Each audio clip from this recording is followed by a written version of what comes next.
கொள்கிறேன். உங்களோடு சேர்ந்து நாங்களும் அண்ணன் அவர்களை வாழ்த்துகிறோம். நோய் நொடியின்றி 100 ஆண்டுகள் அவர் வாழ வேண்டும். இந்த மண்ணையும் மக்களையும் பாதுகாக்கும் அரணாக அவர் விளங்க வேண்டும். பகுத்தறிவு பகலவன் தந்தை பெரியார் அவர்கள் மூட்டிவிட்ட நெருப்பை, சமூக நீதி நெருப்பை அணையாமல் பாதுகாக்க வேண்டும். முத்தமிழறிஞர் கலைஞரின் கனவை நனவாக்க வேண்டும். எல்லா நலமும் வலிமையும் பெற்று நீடூழி வாழ்க என்று விடுதலை சிறுத்தைகள் கட்சியின் சார்பில் மாண்புமிகு அண்ணன் அவர்களை நான் நெஞ்சார வாழ்த்துகிறேன். தமிழகத்திற்கு மட்டுமின்றி இந்தியாவிற்கே வழிகாட்டக்கூடிய ஆற்றல் வாய்ந்த தலைவராக விளங்குகிறார் அண்ணன் அவர்கள். 1969 முத்தமிழறிஞர் கலைஞர் அவர்கள் மத்திய மாநில அரசுகளுக்கு இடையிலான உறவுகள் குறித்து ஆராய்வதற்காக PV ராஜமன்னார் குழுவை அமைத்து இந்தியா முழுவதும் ஒரு அரசியல் தாக்கத்தை ஏற்படுத்தினார். முத்தமிழறிஞர் கலைஞர் அவர்களுக்கு இருந்த பரந்துபட்ட பார்வை அனைவரையும் ஈர்த்தது.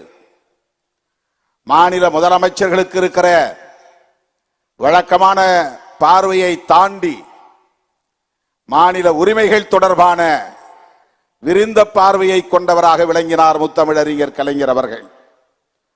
முதலாக 1969 அவர் நியமித்த PV ராஜமன்னார் குழு ஒன்றிய அரசுக்கும் மாநில அரசுக்கும் இடையிலான உறவுகளை மட்டுமின்றி மாநில உரிமைகள் குறித்து விரிவாக அறிக்கை தாக்கல் செய்ததை நாம் அறிவோம்.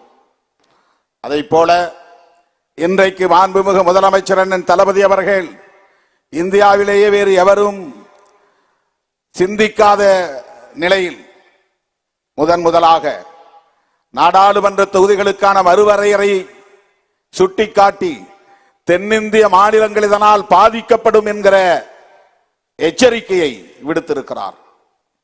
இவரை தொடர்ந்து இன்றைக்கு கர்நாடக முதலமைச்சர் சித்தராமையா அவர்களும் இதர மாநில முதலமைச்சர்களும் பேசக்கூடிய ஒரு சூழல் உருவாகி இருக்கிறது.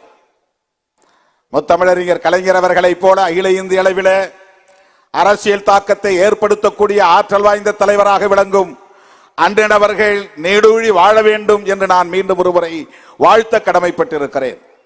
மாநில சுயாட்சிக்கு இங்கே பாதுகாப்பு இல்லை, மொழிக்கு பாதுகாப்பு இல்லை, மக்களுக்கு பாதுகாப்பு இல்லை, பன்மைத்துவத்திற்கு பாதுகாப்பு இல்லை, சிறுபான்மையினருக்கு பாதுகாப்பு இல்லை, ஒட்டுமொத்தத்தில் இந்திய அரசமைப்பு சட்டத்திற்கே பாதுகாப்பு இல்லை. இந்திய அரசமைப்பு சட்டத்தை பாதுகாக்கவும் இந்திய தேசத்தில் வாழக்கூடிய அனைத்து தேசிய இனங்களின் உரிமைகளை பாதுகாக்கவும் இன்றைக்கு முன்னேறாக நின்று இயங்குகிற இயக்கம்தான் திராவிட முன்னேற்ற கழகம். அதன் தளபதியாக இருந்து வழிநடத்தக்கூடிய ஒரு தலைவர் தான் நம்முடைய அண்ணன் அவர்கள். ஆகவேதான் இன்றைக்கு இந்த நாடாளுமன்ற தொகுதி வரையறை குறித்து அவர் எழுப்பி இருக்கிற கேள்வி, அவர் உருவாக்கி இருக்கிற அரசியல் தாக்கம் அகில இந்திய கவனத்தை தமிழகத்தை நோக்கி ஈர்த்திருக்கிறது. அண்ணன் அவர்கள் இதை இன்னும் தீவிரப்படுத்த வேண்டும். தென்னிந்திய மாநில முதலமைச்சர்களை எல்லாம் ஒருங்கிணைத்து இது குறித்து கலந்தாய்வு செய்ய வேண்டும். தென்னிந்திய அளவிலான மாநாட்டையும் நடத்த வேண்டும். அந்த காலத்தில் இது திராவிட அரசியல் என்று முன்மொழியப்பட்டது. திராவிட நாடு என்கிற அடிப்படையிலே ஒருங்கிணைக்க பெற்றது. இன்றைக்கு மொழிவழி அடிப்படையிலே மாநிலங்கள் பிரிந்திருக்கிற சூழலில் தென்னிந்திய தேசிய இனங்களின் ஒருங்கிணைப்பு என்கிற அடிப்படையிலே அண்ணன் அவர்கள் தலைமை தாங்கி இதை வழிநடத்த வேண்டிய தேவை இருக்கிறது. வட இந்திய மாநிலங்களின் நாடாளுமன்ற தொகுதிகளின் எண்ணிக்கை பெருகுமேயானால், நாடாளுமன்ற உறுப்பினர்களின் எண்ணிக்கை பெருகுமேயானால் தென்னிந்தியாவின் தயவு இல்லாமலேயே, ஆதரவு இல்லாமலேயே தொடர்ந்து அவர்கள் பிரதமராக நீடிக்க முடியும், ஆட்சியை கைப்பற்ற முடியும், ஆட்சியை தக்க வைத்துக் கொள்ள முடியும். அதற்காகத்தான் அவர்கள் திட்டம் போட்டு காய்களை நகர்த்துகிறார்கள். தமிழ்நாட்டுக்கு ஏற்படுகிற பாதிப்பு மட்டுமின்றி தென்னிந்திய மாநிலங்களுக்கும் ஏற்படுகிற பாதிப்புகளை கவனத்திலே கொண்டு காய்களை நகர்த்துகிற அண்ணன் அவர்களின் முயற்சிக்கு நாங்கள் எல்லாம் உற்ற துணை இருப்போம். இது சாதாரணமான ஒரு பிரச்சனை அல்ல. தேசிய அளவில் பேசப்பட வேண்டிய மிக முக்கியத்துவம் வாய்ந்த, வரலாற்று முக்கியத்துவம் வாய்ந்த ஒரு பிரச்சனை. 1971ஆம் ஆண்டு எடுக்கப்பட்ட மக்கள் தொகை கணக்கெடுப்பின் அடிப்படையிலேயே இந்த தொகுதிகளின் எண்ணிக்கை வரையறுக்கப்பட்டது. அதுதான் இன்றைக்கும் தொடர்கிறது. 1952 ஒரு கமிஷன், 62 ஒரு கமிஷன், 72 ஒரு கமிஷன் என்று கமிஷன் நியமிக்கப்பட்டு 10 ஆண்டுகளுக்கு ஒரு முறை மறுவரையறை செய்யப்பட்ட நிலை 71க்கு பிறகு 72க்கு பிறகு நடைபெறவில்லை. பல்வேறு தவிர்க்க முடியாத அரசியல் காரணங்களால் தள்ளி போனது. 50 ஆண்டுகளுக்கு முன்பிருந்த மக்கள் தொகை அடிப்படையிலேயே இந்த தொகுதிகளின் எண்ணிக்கை தீர்மானிக்க பெற்றது. 39 என்பது 1971ஆம் ஆண்டு தமிழ்நாட்டில் இருந்த மக்கள் தொகை அடிப்படையிலே நிர்ணயிக்கப்பட்ட ஒன்று. அன்றைக்கு 4.25 கோடி பேர் தான். ஆனால் இன்றைக்கு 2 மடங்கு உயர்ந்திருக்கிறது, 2 கோடிக்கு மேலானவர்கள். இந்த நிலையிலே ஒரு நாடாளுமன்ற தொகுதியின் மொத்த வாக்காளர்கள் அன்றைக்கு 10 லட்சம் என்கிற கணக்கின் அடிப்படையில் வரையறுக்கப்பட்டது. இன்றைக்கு 15 லட்சத்தை தாண்டி விட்டது ஒவ்வொரு நாடாளுமன்ற தொகுதியின் வாக்காளர்களின் எண்ணிக்கை. மக்கள் தொகை என்பது வேறு. இப்படிப்பட்ட சூழலில் இந்த மறுவரையறை தேவைதான், நாம் மறுக்கவில்லை. ஆனால் குடும்ப கட்டுப்பாடு திட்டத்தை வெற்றிகரமாக நடைமுறைப்படுத்திய காரணத்தினாலேயே ஒப்பீட்டளவில் தமிழ்நாடு உள்ளிட்ட தென்னிந்திய மாநிலங்களின் மக்கள் தொகை வளர்ச்சி விகிதம் என்பது வடஇந்திய மாநிலங்களை விட குறைவாக இருக்கிறது. இன்றைக்கு உத்தரப்பிரதேசத்தின் மக்கள் தொகையை தமிழ்நாட்டின் மக்கள் தொகையோடு ஒப்பிடுகிற போது தமிழ்நாடு மிகவும் பின்தங்கிய நிலையிலே இருக்கிறது. இந்த நிலை நீடித்தால் தமிழ்நாட்டில் தமிழர்களின் எதிர்காலமே கேள்விக்குள்ளாகும் என்கிற நிலை. எல்லோரும் இப்போது திருமணம் செய்தால் 2 குழந்தைகள் என்ற நிலை மாறி ஒரு குடும்பத்திற்கு 1 குழந்தை என்கிற நிலை உருவாகி இருக்கிற சூழலில் எதிர்காலத்தில் தமிழர்கள் எண்ணிக்கை என்பது மிக வெகுவாக குறையும். இதனால் இனம் அழியும் என்கிற கவலையை பலரும் இப்போது விவாதித்துக் கொண்டிருக்கிறார்கள். நாம் அன்றைக்கு விசா காலத்திலே இந்திய ஒன்றிய அரசு இட்ட கட்டளையை ஏற்று வெற்றிகரமாக அதை நடைமுறைப்படுத்திய சூழலில் இன்றைக்கு மக்கள் தொகை குறைந்திருக்கிற சூழலில் இந்த ரெப்ரசன்டேஷன், பிரதிநிதித்துவத்தின் எண்ணிக்கை குறையும் அபாயம் ஏற்பட்டிருக்கிறது.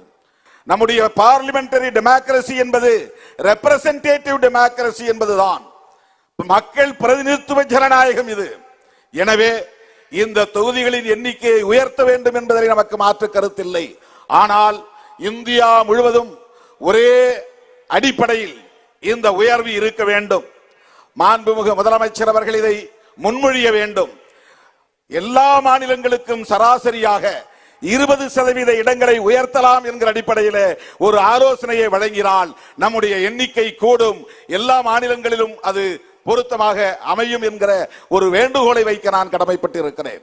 இதை மறுக்க முடியாது, மறுவரையறை கூடாது என்று சொல்ல முடியாது. மக்கள் தொகை அடிப்படையிலே மறுவரையறை செய்யப்பட்டால் தமிழ்நாடு கடுமையான பாதிப்புக்குள்ளாகும், 8 தொகுதிகள் குறையும் என்கிற கணக்கை அண்ணன் அவர்கள் அண்மையிலே எடுத்து சொன்னார். இது பொய் என்கிற அடிப்படையிலே அமித்ஷா சொல்லிவிட்டு போயிருக்கிறார். மக்களை ஏய்ப்பதில் அவர்கள் வல்லவர்கள், அரசியல் கட்சிகளையே ஏமாற்றுவதில் வல்லவர்கள், கூடி பழகி அவர்களை அழித்தொழிப்பதிலே வல்லவர்கள். அப்படிப்பட்டவர்களின் கைகளில் இந்த நாடு சிக்கிக் கொண்டது. ஆகவே பகுத்தறிவு பகலவன் தந்தை பெரியார் முன்மொழிந்த சமூக நீதி அரசியலுக்கே வேட்டு வைக்கக்கூடிய ஒரு கும்பலின் கைகளில் ஆட்சி அதிகாரம் சிக்கியிருக்கிற சூழலில் எல்லா வகையிலும் நமக்கு ஆபத்து சூழ்ந்திருக்கிறது. எனவே தமிழ்நாடு என்கிற அளவில் மட்டுமில்லாமல் தேசிய அளவிலே பரந்த பார்வையோடு அனைத்து தேசிய இனங்களின் நலன்களை முன்னிறுத்தி அவர்களை எல்லாம் ஒருங்கிணைக்க வேண்டிய மிக பெரும் பொறுப்பு நம்முடைய முதலமைச்சர். பகுத்தறிவு பகலவன் தந்தை பெரியாரின் கருத்தியல் வாரிசு, பேரறிஞர் அண்ணாவின் மடியில் வளர்ந்தவர், முத்தமிழறிஞர் கலைஞர் அவர்களின் பாசறையில் வளர்ந்தவர், ஒரு கருத்தியல் வாரிசாக இன்றைக்கு அரசியல் களத்திலே துணிந்து சனாதன சக்திகளுக்கு எதிராக போர்க்குரல் எழுப்பிக் கொண்டிருக்கிற அண்ணன் அவர்கள் தேசிய இனங்களின் ஒருங்கிணைப்பை முன்னெடுக்க வேண்டும் என்கிற வேண்டுகோளை வைத்து அவர் எடுக்கிற அத்தனை முயற்சிகளுக்கும் விடுதலை சிறுத்தைகள் உற்ற துணையாக இருப்போம். மீண்டும் இந்த மண்ணில் உங்கள் தலைமையிலான ஆட்சி அமைவதற்கு விடுதலை சிறுத்தைகள் உற்ற துணையாக இருப்போம். அப்போதுதான் பெரியாரின் கருத்தியலை பாதுகாக்க முடியும், புரட்சியாளர் அம்பேத்கரின் சிந்தனைகளை பாதுகாக்க முடியும், மாமேதை மார்க்ஸ் கண்ட கனவை நனவாக்க முடியும், உழைக்கும் மக்களின் நலன்களை பாதுகாக்க முடியும், ஒட்டுமொத்த தேசத்தையும் அரசமைப்பு சட்டத்தையும் பாதுகாக்க முடியும் என்று நம்புகிறோம். அந்த வகையிலே உங்களை நான் நெஞ்சார வாழ்த்துகிறேன். உங்களோடு என்றென்றைக்கும் விடுதலை சிறுத்தைகள் உற்ற துணையாக இருப்போம் என்பதை சொல்லி வாய்ப்புக்கு நன்றி கூறி முடிக்கிறேன். நன்றி, வணக்கம்.